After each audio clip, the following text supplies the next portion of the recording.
কী ব্যাপার, বেকারি থেকে বিস্কুট কিনে এনে আবার ভিডিও করা কি আছে? এমনটাই তো মনে হচ্ছে, তাই না ভিউয়ার্স? আসসালামু আলাইকুম everyone, welcome to my another new video. আজকে আপনাদের সাথে শেয়ার করব বেকারি স্টাইলের বিস্কুটের রেসিপি। আর এই রেসিপিটা আমি খুব সহজভাবে আপনাদেরকে দেখানোর চেষ্টা করব। বিস্কুটটা খেতে যেমন ভালো হয়েছে, তেমনি তৈরি করাটাও খুব সহজ। আর বাসার বড় ছোট সকলেই খুব পছন্দ করেছে। আমার বাচ্চারা বিস্কুট খুব পছন্দ করে, তাই চিন্তা করলাম কেননা বাসায় তৈরি করে দেই বিস্কুট। আপনারাও অবশ্যই বাসায় ট্রাই করবেন এবং লাইক কমেন্ট শেয়ার করে পাশে থাকবেন। আমি মূল রেসিপিতে চলে যাচ্ছি। এখানে আমার লাগছে 1 কাপ পরিমাণ তেল, 2 চামচ পরিমাণ ঘি একসাথে মিশিয়ে নিচ্ছি। লাগছে শুকনো উপকরণ 1 কাপ পরিমাণ ময়দা, 1/2 কাপ পরিমাণ বেসন, 1/4 কাপ সুজি। অবশ্যই বেসন দেওয়ার চেষ্টা করবেন, বেসনের জন্য বিস্কুট খেতে অনেক মজার হয়। সবগুলো উপকরণকে ভালোভাবে মিশিয়ে নেব। আমার আরও কিছু শুকনো উপকরণ লাগবে, সেই উপকরণগুলোকে আমি চেলে নেব। এখানে আমার লাগবে 1 কাপ পরিমাণ চিনিগুলিকে আমি ব্লেন্ডারে ব্লেন্ড করে নিয়েছি। 1/2 কাপ পরিমাণ গুঁড়া দুধ, 1 চামচ পরিমাণ বেকিং পাউডার।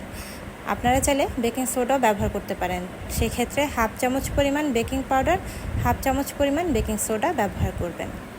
তারপর আমি সবগুলো উপকরণকে আবারও ভালোভাবে মিশিয়ে নেব।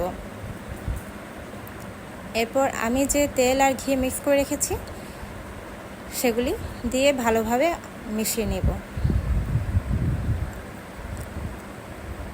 খুব ভালোভাবে মিশিয়ে নিতে হবে আর অবশ্যই চেলে নিতে হবে। চেলে নেওয়ার কারণে কোনো ধরনের লাম্পস তৈরি হবে না, দানা দানা ভাব থাকবে না।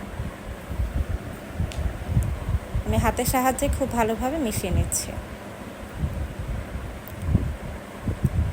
খুব অল্প উপকরণে এই রেসিপিটি আপনি বাসায় করতে পারেন এবং আমি আপনাদেরকে গ্যারান্টি দিয়ে বলছি, বেকারি থেকে অনেক গুণ বেশি মজার হয় এই বিস্কুটগুলো। আমি এখানে একটি মল নিয়েছি, যেখানে আমি এই বিস্কুটগুলিকে বেক করব। আমি বিস্কুটের শেপ দিয়ে দিচ্ছি, আপনি আপনার পছন্দ অনুযায়ী শেপ দিতে পারেন। আমি সবগুলিকে হাতের সাহায্যে শেপ দিয়ে নিচ্ছি। আপনারা একটু খেয়াল করবেন আমি কিভাবে দিয়েছি। আর আজকে আমি এখানে ব্যবহার করব কিশমিশ, আপনারা চাইলে বাদামও ব্যবহার করতে পারেন। আমি একটা চামচের সাহায্যে ছোট ছিদ্র করে দিয়েছি। আপনারা চাইলে যে কোনো ধরনের বাদাম ব্যবহার করতে পারেন। আর আমি একটি ফ্রাই প্যান আগে থেকে বসিয়ে রেখেছি, ফ্রি হিট করে নিয়েছি, তারপর মল দিয়ে দিয়েছি এবং আমি 40 মিনিটের মতো বেক করে নিয়েছি। দেখতে পাচ্ছেন আমার বিস্কুটগুলো তৈরি হয়ে গিয়েছে এবং গরম অবস্থায় বিস্কুটগুলি নরম থাকে। অবশ্যই ঠান্ডা হওয়া পর্যন্ত অপেক্ষা করবেন। তারপরে একটি কোটায় আপনি রেখে দিতে পারেন। 1 মাস পর্যন্ত এই বিস্কুট আপনি সংরক্ষণ করতে পারেন। খেতে অসম্ভব মজার এই বিস্কুটগুলি অবশ্যই বাসায় ট্রাই করবেন আর শেয়ার করতে ভুলবেন না। আপনি তৈরি করে জানাবেন আপনারগুলো কেমন হয়েছে। আমি তো 100% গ্যারান্টি দিয়ে বলতে পারি অসম্ভব মজার হয় এই বিস্কুটগুলো। সাথে থাকার জন্য আপনাদেরকে অনেক অনেক ধন্যবাদ।